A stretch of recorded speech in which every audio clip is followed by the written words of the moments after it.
Bharatiya Janata party का जो सड़कों का विकास का जो कार्य रहा है और लॉ एंड ऑर्डर जैसी व्यवस्थाएं रही हैं, वो देश में कहीं ना कहीं वोटर को लुभा तो रही हैं, लेकिन बहुत सारे जैसे पेंशन को लेकर, रोजगार को लेकर बहुत सारी नाराजगी भी है लोगों में। तो ऐसे समय में कि क्या पूरे देश में कोई नेतृत्व ही नहीं मिला प्रधानमंत्री के नाम पर? प्रधानमंत्री का कोई विपक्ष में चेहरा तो है नहीं। हो सकता है कि विपक्ष की नाकामी की वजह से भाजपा की तरफ वोटर्स का रुझान जा रहा है। और मैं ये कहूँगा तत्कालीन सरकारों में अगर भाजपा से अच्छी किसी ने सरकार चलाई है, भाजपा के इर्द गिर्द किसी ने सरकार चलाई है, तो वो बहुजन समाजवादी पार्टी रही है। लंबे समय से किसानों के लिए काम कर रहे और किसानों की समस्याओं को सरकार तक पहुंचाने की कोशिश कर रहे केपी सिंह खैनवा आज मेरे साथ बातचीत करने के लिए मौजूद हैं। चुनाव भी हो गया है, हाथरस सीट पर भी हुआ है, हाथरस से भी कुछ आते हैं। आप किस तरह देख रहे हैं उत्तर प्रदेश सरकार में कौन सी सरकार कितनी मजबूत है और वर्तमान के नेता कितना बार जनता के बीच जा चुके हैं? क्या जनता के मुद्दों को उन्होंने समझा है? क्या प्रभाव पड़ा है? देखिए, दरअसल ये जो चुनाव हो रहे हैं ये मोदी योगी के टॉपिक पर हो रहे हैं। खासकर स्थानीय जो सबकी तो नहीं कह सकता, जो सांसद हैं या क्षेत्रीय नेता हैं, उनसे जनता की नाराज़गी इन चुनावों में स्पष्ट दिख रही है। और कहीं ना कहीं राजनीतिक दलों को यह सोचना चाहिए कि जब तक उनका जिसे हम टिकट दे रहे हैं वो एक जनता से जुड़ाव वाला व्यक्ति नहीं होगा तो उससे पार्टी को नुकसान होगा। आप देख रहे हैं वोट प्रतिशत किया जा रहा है। 5 साल में एक सबसे बड़ा चुनाव आता है, ये इसे आम चुनाव बोला जाता है। यहाँ पर वोट परसेंटेज का गिरना और वोटर की उदासीनता सामने आ रही है। बाकी जब रिजल्ट आएगा तो सबका पता लगेगा। आप जाट कम्युनिटी से आते हैं, जयंत चौधरी के जाने के बाद क्या बीजेपी को फायदा होगा, आपको लग रहा है? देखिए, जैन जी के बीजेपी के साथ आने से फ़ायदा होगा या नहीं होगा मैं तो नहीं जानता, लेकिन चौधरी चरण सिंह जी जो हमारे देश के 5वें प्रधानमंत्री थे, उनको भारत रत्न जिस तरीके से दिया गया और माननीय प्रधानमंत्री जी या राष्ट्रपति महोदय, महामहिम राष्ट्रपति जी ने जो सम्मान किया है जैन जी का, उससे उनके समर्थक जरूर प्रफुल्लित होंगे। क्योंकि कहीं ना कहीं हमें एक दूसरे के सहयोग लेकर सरकारें पहले भी चली हैं। ऐसा नहीं है, वो कांग्रेस के भी साथ रहे हैं पहले, आज भाजपा के साथ हैं, तो इसमें कोई दो राय नहीं है कि उनको लाभ नहीं मिलेगा, लाभ पूरा मिलेगा। और उनके जो मैंने कहा था लास्ट 2022 चुनाव में जब वो सपा के साथ थे, मैंने कहा था कि अभी परिपक्वता धीरे धीरे आएगी और जैन जी में वो चीज़ें अब दिखने लगी हैं। और बीजेपी का जैसे पूर्वांचल में चलते हैं तो किस तरह का माहौल है? आप लखनऊ तक घूम रहे हैं, क्या स्थिति है पूर्वांचल की? मैं तो अभी गोरखनाथ महाराज जी के मंदिर गया था गोरखपुर में। वहाँ पर स्थिति ये है कि देखिए, भारतीय जनता पार्टी का जो सड़कों का विकास का जो कार्य रहा है और लॉ एंड ऑर्डर जैसी व्यवस्थाएं रही हैं, वो देश में कहीं ना कहीं वोटर को लुभा तो रही हैं, लेकिन बहुत सारे जैसे पेंशन को लेकर, रोजगार को लेकर बहुत सारी नाराज़गी भी है लोगों में। और मैं आपको एक बात बता दूं, किसी भी सरकार से आप 100% संतुष्ट तो नहीं हो सकते, लेकिन वो कहते हैं ना 75% पर ऑनर्स मिल जाता है, तो ऑनर्स भाजपा को शायद वोटर दे रहा है।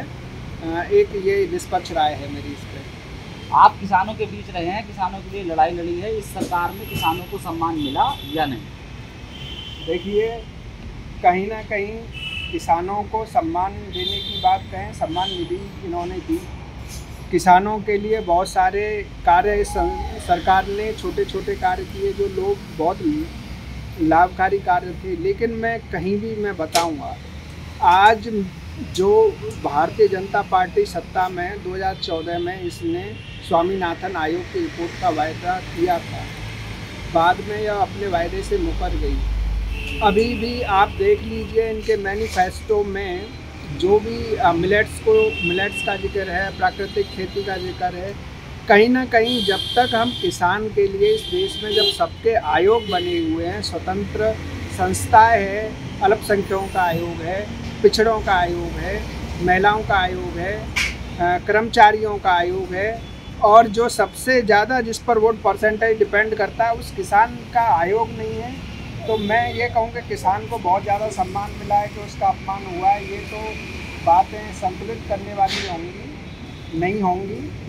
असली बात यह है कि किसान आयोग की मांग को इस सरकार ने पूरा नहीं किया, इसको लेकर नाराजगी है।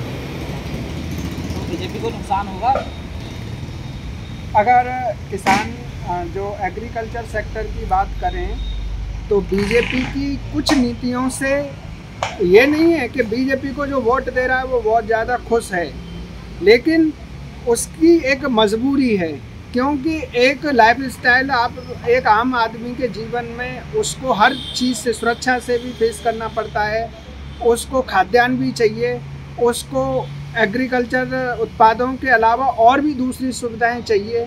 हो सकता है कि विपक्ष की नाकामी की वजह से भाजपा की तरफ वोटर्स का रुझान जा रहा है। विपक्ष को किस तरह देख रहे हैं? विपक्ष को तो मैं ऐसे ही देखूंगा। विपक्ष ने इस वोट लोकसभा चुनाव में जितनी हंसी करवाई है, दरअसल ऐसा नहीं होना चाहिए था। तीसरे चरण में, तीसरे स्टेप में माननीय प्रधानमंत्री जी अपना पीएम के लिए उम्मीदवारी पेश कर रहे हैं, तो ऐसे समय में क्या पूरे देश में कोई नेतृत्व ही नहीं मिला प्रधानमंत्री के नाम पर? प्रधानमंत्री का कोई विपक्ष में चेहरा तो है नहीं, बस अपना यह है कि अपना गठबंधन लेके अपनी टिकटें बांटना और टिकटें वापस करना। इस तरीके की जो एक्टिविटी हुई हैं और जो माफियाओं के यहाँ ये लोग गए हैं अपने शोक संवेदनाएं व्यक्त करने, इससे कहीं ना कहीं इन लोगों ने एक कमज़ोर विपक्ष होने का अपना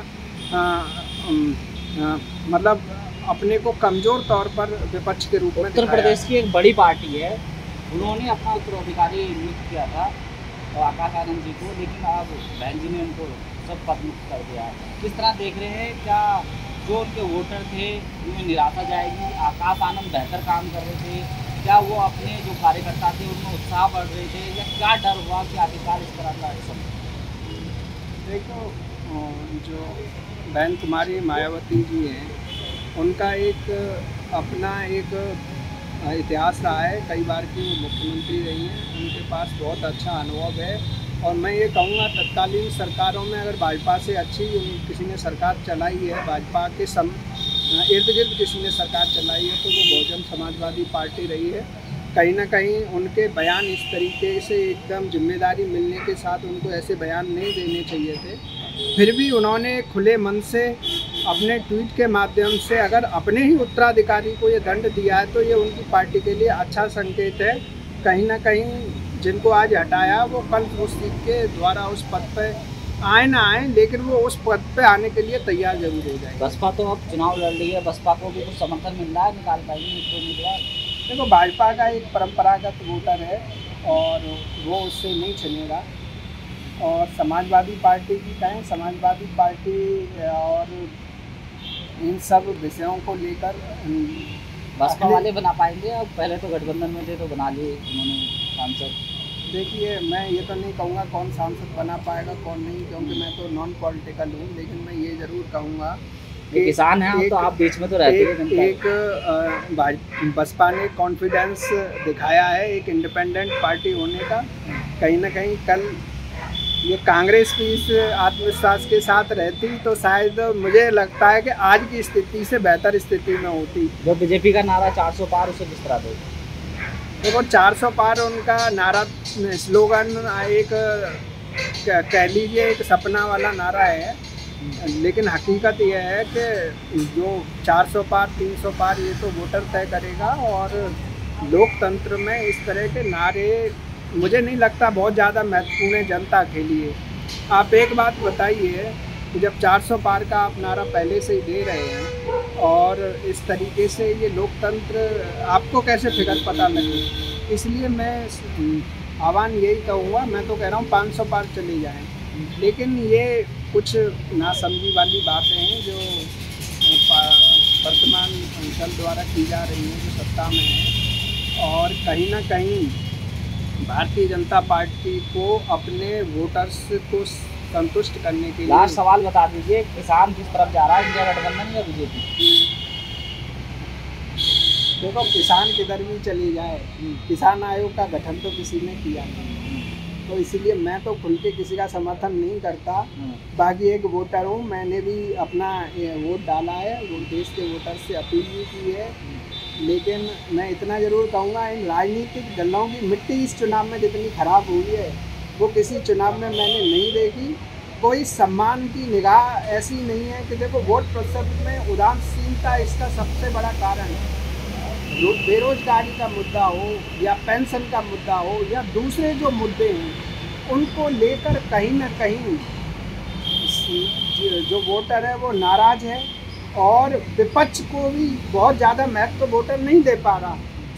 नोटा दबाने के लिए वो क्या बूथ पे जाएगा। तो ये आप अब सुन रहे थे केपी सिंह खैनवा, जो गुजरात से लेकर पश्चिम बंगाल तक घूम रहे हैं किसानों के बीच, राजनेताओं के बीच, किसानों की समस्याओं को राज्यपाल हो या मुख्यमंत्री हो या उत्तर प्रदेश के सचिव हो, सभी तक उनकी समस्याओं को पहुंचाते हैं। समय समय पर राजनेताओं के कार्यक्रमों में शामिल भी होते हैं। उन्होंने बताया कि देश में किस तरह का माहौल है, उत्तर प्रदेश में कौन ऊपर और कौन नीचे है। फिलहाल खुलकर तो वो नहीं बोले हैं जब हमने किसानों के मुद्दे पर उनसे बात की, लेकिन फिर भी उन्होंने कुछ ना कुछ नतीजे की बात जरूर कही है। नोएडा से नव नोएडा के लिए मैं साझा करूँ।